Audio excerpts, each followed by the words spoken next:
இல்லை அதில் நம்ம போய் கருத்து சொல்ல முடியாது. அவங்க அது நீதிமன்றம் பார்த்துக்குவாங்க. அவங்க என்ன வாதமோ அதுக்கு தகுந்த மாதிரி அவங்க ஒரு முடிவு எடுத்து சொல்லுவாங்க. இப்போ நம்ம போய் அதில் கருத்து சொல்ல முடியாது.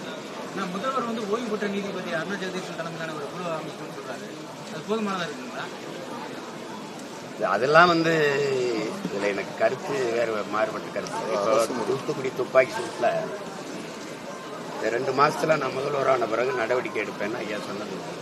எதிர்கட்சியார் ஆளுங்கட்சியானவனு இதே அம்மா தான் அருணா ஜெகதீஷ் 3 மணி நேரம் நேர் நின்று சாட்சியம் சொன்னவங்கிற முறையில் நான் தான் இருக்கேன். ஒரு கட்சியை வழி நடத்துறேங்க, தலைமையேற்று வழி நடத்துறேங்கிற முறையில் நான் மட்டும்தான் 3 மணி நேரம் சாட்சியம் சொல்லியிருக்கேன். ஆனால் அவங்க அறிக்கையை தாக்கல் பண்ணி எவ்வளோ நாள் ஆயிடுச்சு, என்ன நடவடிக்கை எடுக்கப்பட்டிருக்கு? இந்த துப்பாக்கி சூட்டில் சம்பந்தப்பட்ட அதிகாரிகள் எல்லாம் பணி இடமாற்றமும் பணி உயர்வும் பெற்றிருக்காங்க. அதே தான் நடக்கும். ஒரு 6 மாசம் அம்மா விசாரிச்சு ஒரு தாக்கல் செய்வாங்க, காயத்தை மறந்துடுவீங்க, வேற பக்கம் போயிடுவீங்க. இந்த 2-3 மாசத்துல தேர்தல் தீவிரம் அடைஞ்சிச்சுன்னா இதை யார் பேசுவா? இன்னைக்கு செய்தி நாளைக்கு செய்தி, எல்லாரும் குணமாயி போயிட்டாங்கன்னா அடக்கம், இறந்தவர்கள் அடக்கம் பண்ணிட்டா அது அதோட முடிஞ்சு, செய்தியும் அதோட அடக்கமாயிடும். அப்புறம் இது என்ன இருக்குது, நடவடிக்கை என்ன இருக்குது? இது ஒரு எத்தனை ஒரு நீதிபதி விசாரணை நம்ம எத்தனை பார்த்துருக்கோம். இது என்ன புதுசா? இது ஒன்றும் இல்லை. இதுல விசாரிக்க என்ன இருக்கு? தெரிஞ்சிருச்சு வெளிப்படையா நெரிசல்ல சிக்கிட்டாங்க, நம்ம பிள்ளைகள் இறந்துட்டாங்க, அவ்வளவுதான். இதுல என்ன விசாரிச்சுங்க? தங்கச்சி ஸ்ரீமதி மரணத்துக்கு விசாரிக்கிறாங்க, இன்னும் தான் விசாரிக்கிறாங்க. அமெரிக்கா, ஆஸ்திரேலியா, ஆப்பிரிக்கா எல்லா நாடுகளும் விசாரிக்கிறாங்க. ஒரு கிராமம், அந்த கிராமத்துல என்ன நடந்திருக்குன்னு விசாரிச்சு சொல்றதுக்கு அறிக்கை தாக்கல் பண்றது இவ்வளவுதான். அது ஒரு சடங்கு, அந்த சடங்கை அரசு செய்து நம்ம அதை ஏற்கணும். பாதுகாப்பு ஏற்பாடுகள் குறைவு காரணமாக இது நடந்திருக்கு. எதிர்கட்சி தலைவர் அதெல்லாம் நான் சொல்றேன். நீங்க அப்படிலாம் ஏற்கனவே இப்ப மற்ற இடங்கள்லாம் பாதுகாப்பு அவருக்கு பண்றாங்க. இன்னைக்கு வந்து அதுல ஒரு தம்பியை நான் கூட ரொம்ப அவரை கட்டி பிடிச்சு வாழ்த்துனேன். பல பேரை வந்து தூக்கி கொண்டு போய் இந்த அவசர ஊர்தியில சேர்த்து இது பண்ண ஒரு காவல்துறை இளங்காவலர். அவர் என்ன சொல்லலாம்? இதெல்லாம் அப்படிலாம் சொல்ல முடியாது. இத்தனை ஊர்களில் அவர் மிகப்பெரிய கூட்டத்தை கூட்டும் போதெல்லாம் பாதுகாத்த வடக்குன்னு அப்படி சொல்லிடக்கூடாது.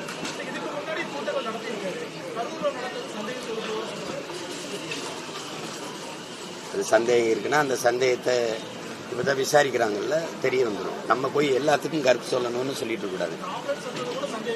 எதுல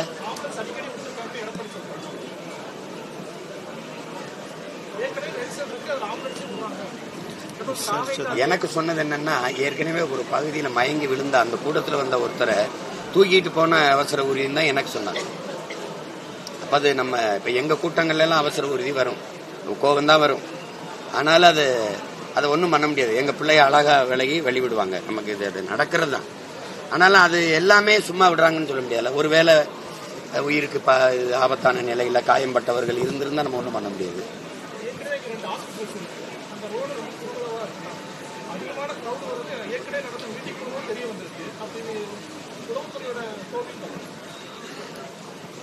அவங்க சொல்றது நாங்க ஒரு இடம் கேட்டோம், அந்த இடத்துல கொடுத்துருக்கலாங்கிறாங்க.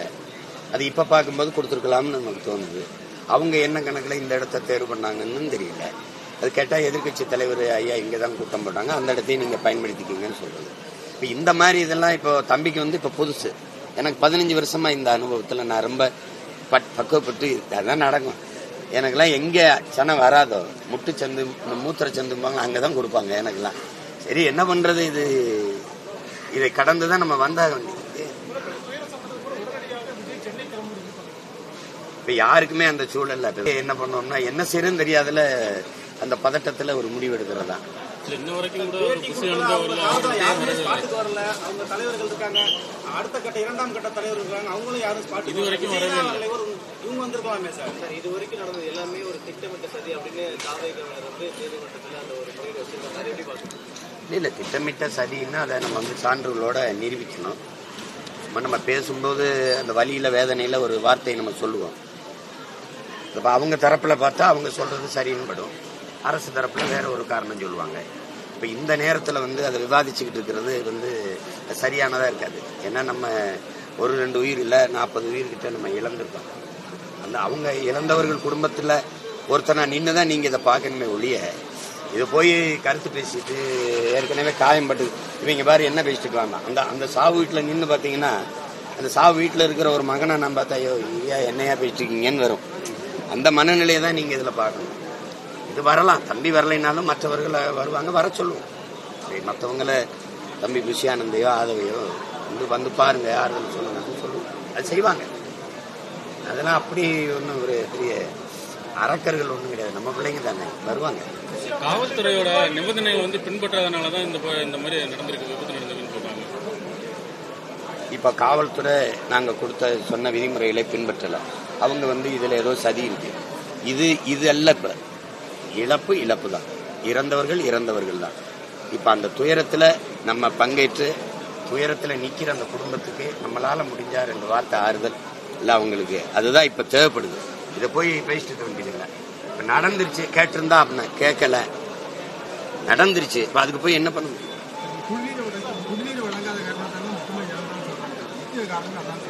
குடிநீரை அரசு வழங்க முடியாது. குடிநீரை அரசு அத்தனை பேருக்கு வழங்க முடியாது. அதாவது நம்ம பிள்ளைகள் எடுத்துட்டு வந்துடணும். விளங்குதான் நான் சொல்றது. இப்ப கூட்டத்துல எந்த தண்ணி இருந்தா கூட அங்க நிக்கிறவருக்கு எப்படி போய் கொடுக்க முடியும்? இப்ப நம்ம பிள்ளை இப்படி வரும்போது அவங்களே ஒரு போத்தல்ல ஒரு தண்ணீரை எடுத்துட்டு வந்துடணும். 4 மணி நேரம் 5 மணி நேரம் நிக்கிற மாதிரி இருக்குதுன்னா அப்ப அதுக்கு தயாரா வந்துடணும். அதுக்கு அவங்கள குறை சொல்லி இவங்களை குறை சொல்லி யாரை குறை சொல்லுவீங்க? எனக்கிட்ட தண்ணி இருக்குது கொடுக்கணும்னு நினைக்கிறேன், இவர் கொடுத்துருவா அவர் கொடுத்துருவாங்க. அங்க நிக்கிறதுக்கு எப்படி கொடுப்பேன்? எப்படி போய் கொடுக்க முடியும்?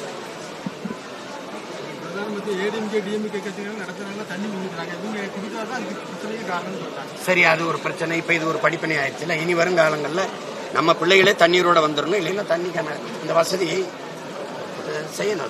அது ரொம்ப அடர்த்தியில அதிக கூட்டத்துக்குள்ள போய் இதை செய்ய முடியாது, யோசிக்க முடியாது. கையை நீட்டி கூட ஒருத்தருக்கு பக்கத்தில் இருக்கிற கொடுக்க முடியாதுன்னா இதை பேசிட்டு இருக்க முடியாது. இப்போ அது நடந்துருச்சு, இது நடந்துருச்சு, இது ஆய்வு செய்யறதுக்கான நேரம் இல்லை. நடந்துருச்சு, செத்துட்டோம். இப்ப அந்த பேச்சனை இனி ரொம்ப கவனமா இருந்து கால் எடுத்து வைக்கணும். அதான் முக்கியமானது.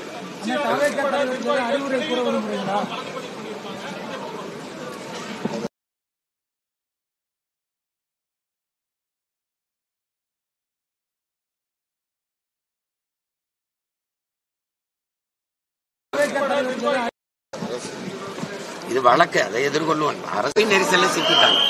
அது மாதிரி தான் பார்க்கணும். இப்ப இது ஒரு வழக்கு, அதை எதிர்கொள்ளணும். நம்ம எதிர்கொண்டு போய் இதுல எந்த தொடர்பும் இல்லை. இது எங்களுக்கு இப்ப நம்ம வழக்கு புனையப்பட்டவங்கலாம் அவங்களாம் அந்த விபத்தை திட்டமிட்டு ஏற்படுத்தினாங்க. அப்படி பார்க்க முடியாது. இல்ல அப்படி பார்க்க முடியாது.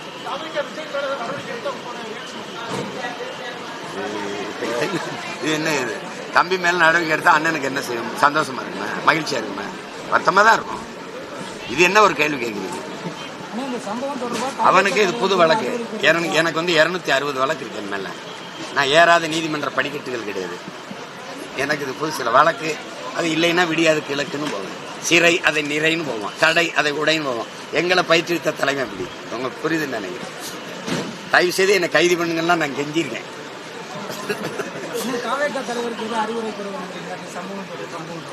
அவ்வளவு சின்ன பிள்ளை இல்லை, அவருக்கு தெரியும். இது நடந்துச்சு என்ன நேரம் அவருக்கு தெரியாத என்ன செய்யணும்.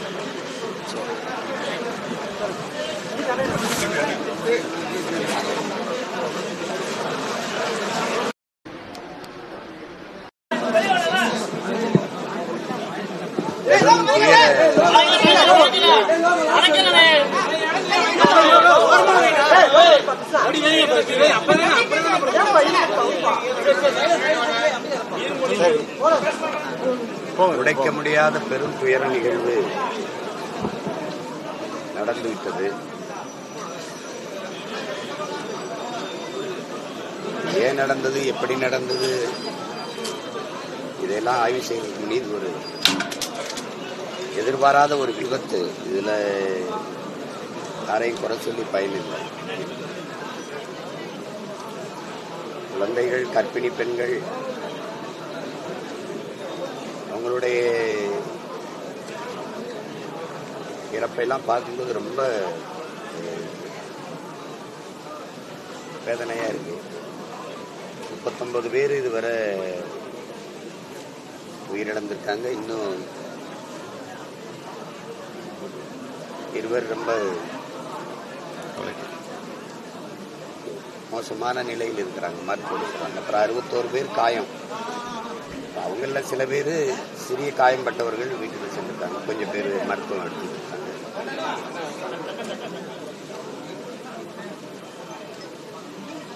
நடந்துச்சு.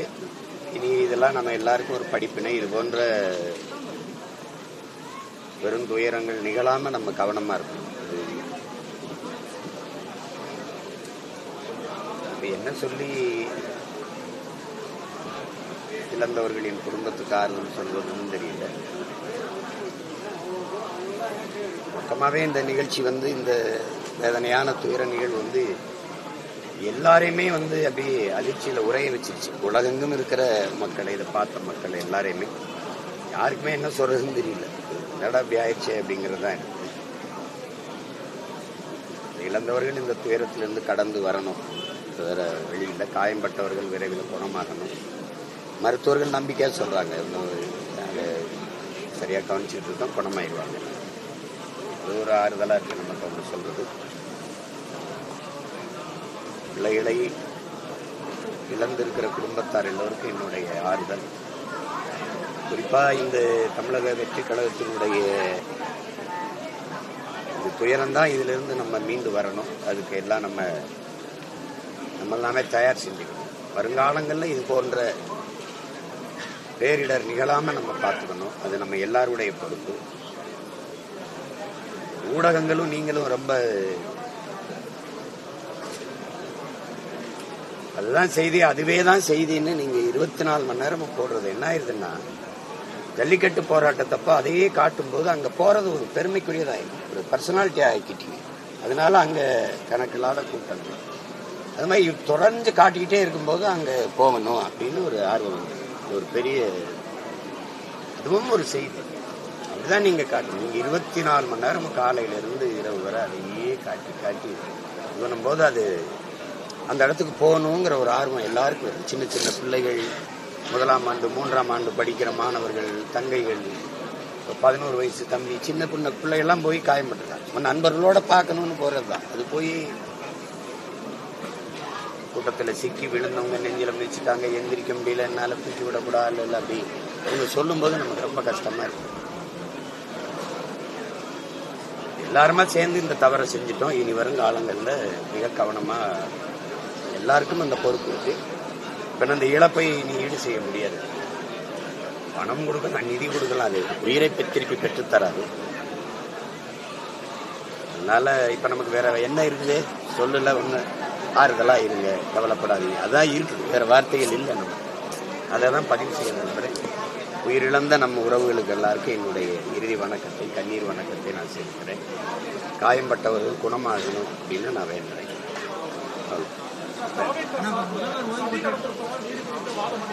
யாரு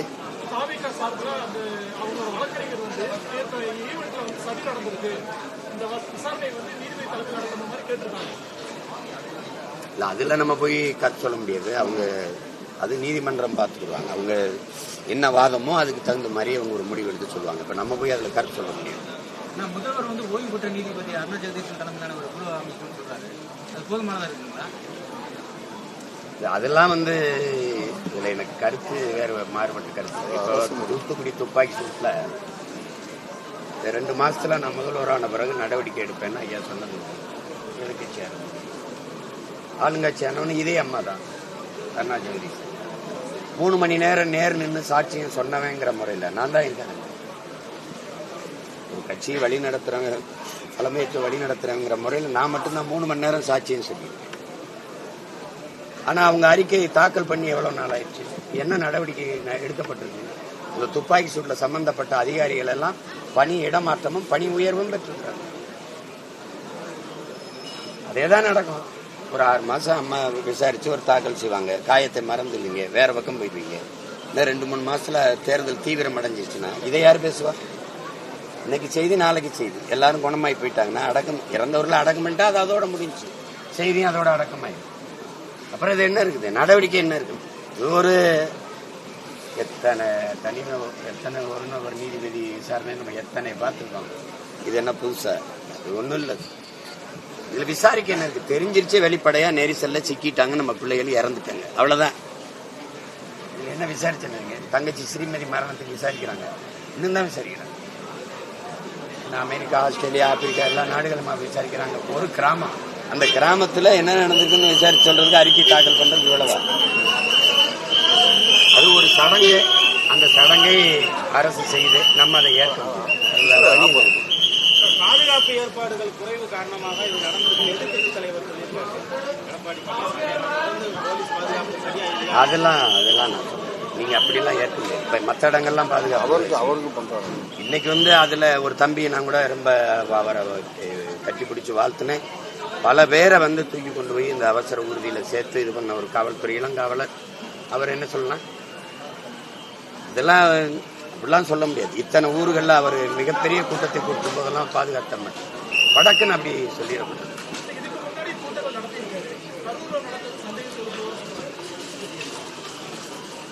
அது சந்தேகம் இருக்குன்னா அந்த சந்தேகத்தை இப்பதான் விசாரிக்கிறாங்கல்ல, தெரிய வந்துடும். நம்ம போய் எல்லாத்துக்கும் கருத்து சொல்லணும்னு சொல்லிட்டு இருக்க கூடாது. எதுல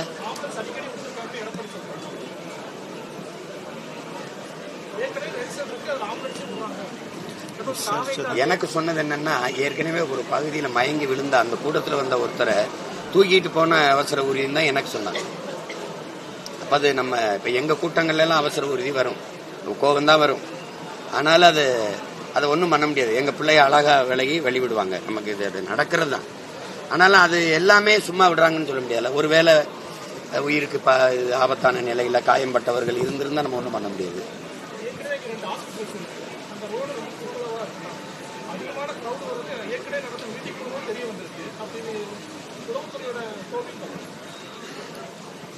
அவங்க சொல்றது நாங்க ஒரு இடம் கேட்டோம், அந்த இடத்துல கொடுத்துருக்கலாங்கிறாங்க. அது இப்ப பார்க்கும்போது கொடுத்துருக்கலாம்னு நமக்கு தோணுது. அவங்க என்ன கணக்குல இந்த இடத்த தேர்வு பண்ணாங்கன்னு தெரியல. அது கேட்டா எதிர்கட்சி தலைவர் ஐயா இங்கதான் கூட்டம் போட்டாங்க, அந்த இடத்தையும் நீங்க பயன்படுத்திக்கீங்கன்னு சொல்றது. இப்ப இந்த மாதிரி இதெல்லாம் இப்போ தம்பிக்கு இப்ப புதுசு. எனக்கு 15 வருஷமா இந்த அனுபவத்துல நான் ரொம்ப பக்குவப்பட்டு அதான் நடக்கும். எனக்கெல்லாம் எங்க சனம் வராதோ முட்டு சந்து மூத்திர சந்தும்பாங்க, அங்கதான் கொடுப்பாங்க எனக்கெல்லாம். சரி என்ன பண்றது, இதை கடந்துதான் நம்ம வந்தாக வேண்டியது. இப்ப யாருக்குமே அந்த சூழல்ல என்ன பண்ணோம்னா என்ன செய்யறதுன்னு தெரியாதுல, அந்த பதட்டத்துல ஒரு முடிவு எடுக்கிறதா.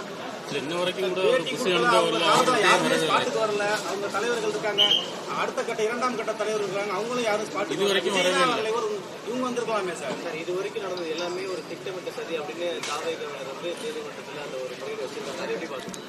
இல்ல திட்டமிட்ட சதின்னா அதை நம்ம சான்றுகளோட நிரூபிக்கணும். நம்ம பேசும்போது அந்த வலியில வேதனையில ஒரு வார்த்தையை நம்ம சொல்லுவோம்.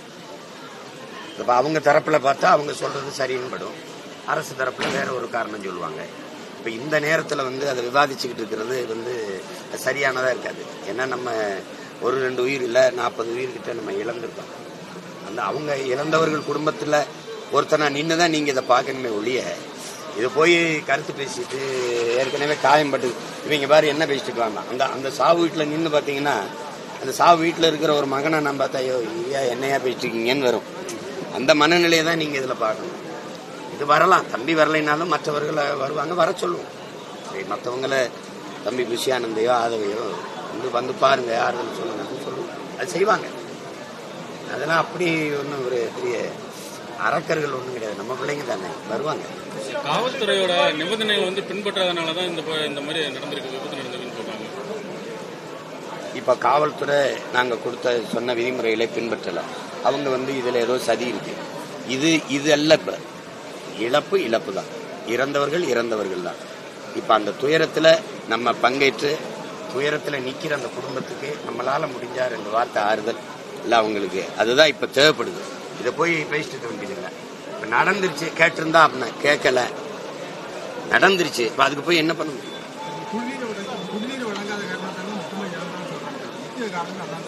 குடிநீரை அரசு வழங்க முடியாது. குடிநீரை அரசு அத்தனை பேருக்கு வழங்க முடியாது. அதாவது நம்ம பிள்ளைகள் எடுத்துட்டு வந்துடணும். விளங்குதானே நான் சொல்றது? இப்ப கூட்டத்துல எந்த தண்ணி இருந்தா கூட அங்க நிக்கிறவருக்கு எப்படி போய் கொடுக்க முடியும்? இப்ப நம்ம பிள்ளை இப்படி வரும்போது அவங்களே ஒரு போத்தல்ல ஒரு தண்ணீரை எடுத்துட்டு வந்துடணும். 4 மணி நேரம் 5 மணி நேரம் நிக்கிற மாதிரி இருக்குதுன்னா அப்ப அதுக்கு தயாரா வந்துடணும். அதுக்கு அவங்கள குறை சொல்லி இவங்களை குறை சொல்லி யாரை குறை சொல்லுவீங்க? எனக்கு தண்ணி இருக்குது கொடுக்கணும்னு நினைக்கிறேன், இவர் கொடுத்துருவா அவர் கொடுத்துருவா, அங்க நிக்கிறதுக்கு எப்படி கொடுப்பேன்? எப்படி போய் கொடுக்க முடியும்? தமிழ்நாடு மத்திய ஏடிஎம்கே டிஎம்கே கட்சிகள் நடத்துறாங்க, தண்ணி நிறுத்துறாங்க. இவங்க குடிக்காதான் அதுக்கு பிரச்சனைக்கு காரணம் சொல்றாங்க. சரி, அது ஒரு பிரச்சனை. இப்ப இது ஒரு படிப்பனை ஆயிடுச்சுல. இனி வருங்காலங்கள்ல நம்ம பிள்ளைகளே தண்ணீரோட வந்துடணும். இல்லைன்னா தண்ணிக்கான இந்த வசதி செய்யணும். அது ரொம்ப அடர்த்தியில அதிக கூட்டத்துக்குள்ள போய் இதை செய்ய முடியாது, யோசிக்க முடியாது. கையை நீட்டி கூட ஒருத்தருக்கு பக்கத்தில் இருக்க கொடுக்க முடியாதுன்னா இதை பேசிட்டு இருக்க முடியாது. இப்போ அது நடந்துருச்சு, இது நடந்துருச்சு, இது ஆய்வு செய்யறதுக்கான நேரம் இல்லை. நடந்துருச்சு, செத்துட்டோம். இப்போ அது பேசணும். இனி வந்து ரொம்ப கவனமா இருந்து கால் எடுத்து வைக்கணும். அதுதான் முக்கியமானது.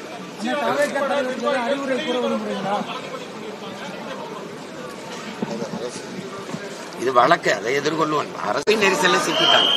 அது மாதிரிதான் பார்க்கணும். இப்ப இது வந்து ஒரு வழக்கு, அதை எதிர்கொள்ளணும். நம்ம எதிர்கொண்டு போய் இதுல எந்த தொடர்பும் இல்லை. இது வந்து எங்களுக்கு இப்ப நம்ம வழக்கு புனையப்பட்டவங்க எல்லாம் அவங்களாம் அந்த விபத்தை திட்டமிட்டு ஏற்படுத்தினாங்க. அப்படி பார்க்க முடியாது இல்ல, அப்படி பார்க்க முடியாது.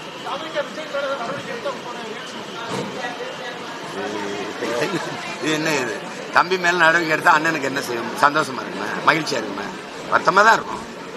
இது என்ன ஒரு கேள்வி கேட்குறீங்க? அவனுக்கு இது புது வழக்கு. எனக்கு வந்து 260 வழக்கு இருக்கு என் மேல. நான் ஏறாத நீதிமன்ற படிக்கட்டுகள் கிடையாது. எனக்கு இது புது சில வழக்கு.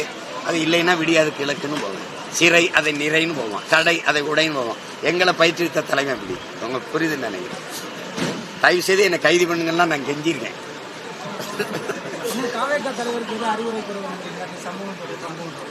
அவ்வளவு சின்ன பிள்ளை இல்லை, அவருக்கு தெரியும் இது நடந்துச்சு. என்ன நேரம் அவருக்கு தெரியாத என்ன செய்யணும்.